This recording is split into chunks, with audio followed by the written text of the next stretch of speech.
మనం తెలుగుదేశం పార్టీ కేంద్ర కార్యాలయంలో ఉన్నాము. రేపు చంద్రబాబు నాయుడు ప్రమాణ స్వీకారానికి దాదాపు 1,50,000 మంది కార్యకర్తలు హాజరయ్యే అవకాశం ఉంది. ఈ కార్యక్రమానికి దేశ ప్రధాని నరేంద్ర మోడీతో పాటు వివిధ రాష్ట్ర సీఎంలు కూడా హాజరయ్యే అవకాశం ఉంది. ప్రస్తుతం మనతో పాటు పిఠాపురం నుంచి వర్మ గారు ఉన్నారు. వర్మ గారు నిజంగానే 164 సీట్లు రాష్ట్ర చరిత్రలో ఇంతవరకు ఇంత ఘన విజయం ఎవరికి ఇవ్వలేదు.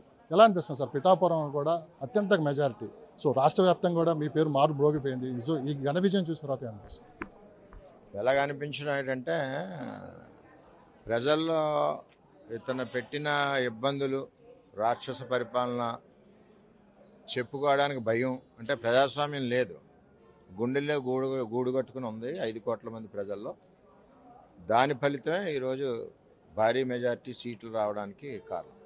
ఇదే పార్టీ ఆఫీస్ మీద ఆ రోజు వైఎస్ఆర్సీపీ నాయకులు దాడులు చేసి కార్యకర్తలను తీవ్రంగా హింసించడం కూడా జరిగింది. మనం చూస్తున్నాం. ఒకసారి ఈ జెండా దగ్గరకు ఒకసారి మనం వెళ్దాము.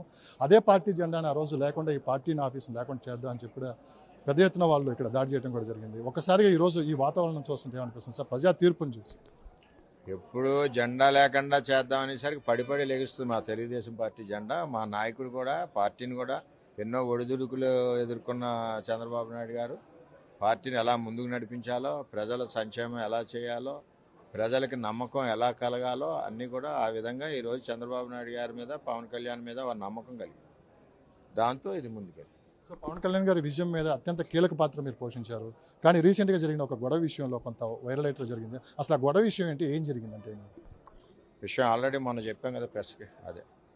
సో దాన్ని ఎట్లా రెక్టిఫై అవుద్ది. ఎందుకు రెక్టిఫై అవుతుంది? చట్టం ఉంటుంది కదా, చట్ట ప్రకారం రెక్టిఫై. సో రేపు ఎంతమంది హాజరయ్యే అవకాశం ఉంది ప్రమాణ స్వీకారానికి? ఎలాంటి ఏర్పాట్లు మీరు ఇక్కడ జరుగుతుంది? బ్రహ్మాండమైన ఏర్పాట్లు చేశారు. ఇంకెంతమంది అని చెప్పలేము. ఏం చేద్దంటే మా కాన్స్టిట్యున్సీ నుంచే లిమిటెడ్గా ఇచ్చినా సరే ఎవరి కాళ్ళు వెహికల్స్ పెట్టుకుని వచ్చేస్తున్నారు. 1,50,000 నుంచి 2 లక్షల మంది రేపు ఎట్టి పరిస్థితుల్లోని మొత్తం హైవేలు, విజయవాడ టౌన్ అన్నీ కూడా స్పందించే పరిస్థితిలో ఉంది. చంద్రబాబు నాయుడు గారు కూడా మీకు హామీ ఇవ్వడం జరిగింది. పిఠాపురం ప్రజలకి మీకు ఒక హామీ ఇవ్వడం జరిగింది. రేపు మీ పాత్ర ఎలా ఉండబోతుంది? మీకు ఎలాంటి పదవి మీరు చేపట్టబోతుంది? నేను చంద్రబాబు నాయుడు గారి శిష్యుడిని. ఆయన ఏ పని చెప్తే ఆ పని చెప్తాం, ఆ పని చేస్తాం, అంతే. సో ఇంత పెద్ద ఎత్తున రాష్ట్ర వ్యాప్తంగా మీకు అభిమానులు కూడా ఏర్పడడం కూడా జరిగింది. నిజంగా మీ ఎలా ఉంటుంది సార్ ఒకసారి మీ పాత్ర అనేది? ఎలా ఉంది? పని చేసుకుంటే వెళ్తా. అటు చంద్రబాబు నాయుడు గారు చెప్పినా, ఇటు పవన్ కళ్యాణ్ గారు చెప్పినారు. ఇద్దరు అధ్యక్షులు చెప్పినట్టు పని చేసుకుని పదవి పని చేయడానికి పదవి కావాలని లేదు కదా, పని చేయడానికి పదవి అక్కర్లేదు కదా. 2 అధ్యక్షులు మా కాన్స్టిట్యున్సీలో ఉన్నారు. ఒక ఆయనేమో చంద్రబాబు నాయుడు గారు, ఒక ఆయనేమో పవన్ కళ్యాణ్ గారు. చాలు నాకు. కేంద్రంలో కూడా అత్యంత కీలక పాత్ర తెలుగుదేశం పార్టీ పోషిస్తుంది. ఈసారి అమరావతి విషయంలో కూడా చాలా స్పీడ్గా నిర్ణయాలు జరుగుతున్నాయి. ఎలా అమరావతి డెవలప్మెంట్స్ కావచ్చు ఈరోజు ఎలా ఉండబోతుంటుంది? కేంద్రంలో మేజర్ రోలు తెలుగుదేశం పార్టీ, జనసేన ఉంది. ఎట్టి పరిస్థితుల్లోని రాష్ట్ర అభివృద్ధికి ఆర్థికంగా కావాల్సిన నిధులన్నీ కూడా అక్కడి నుంచి వస్తాయి.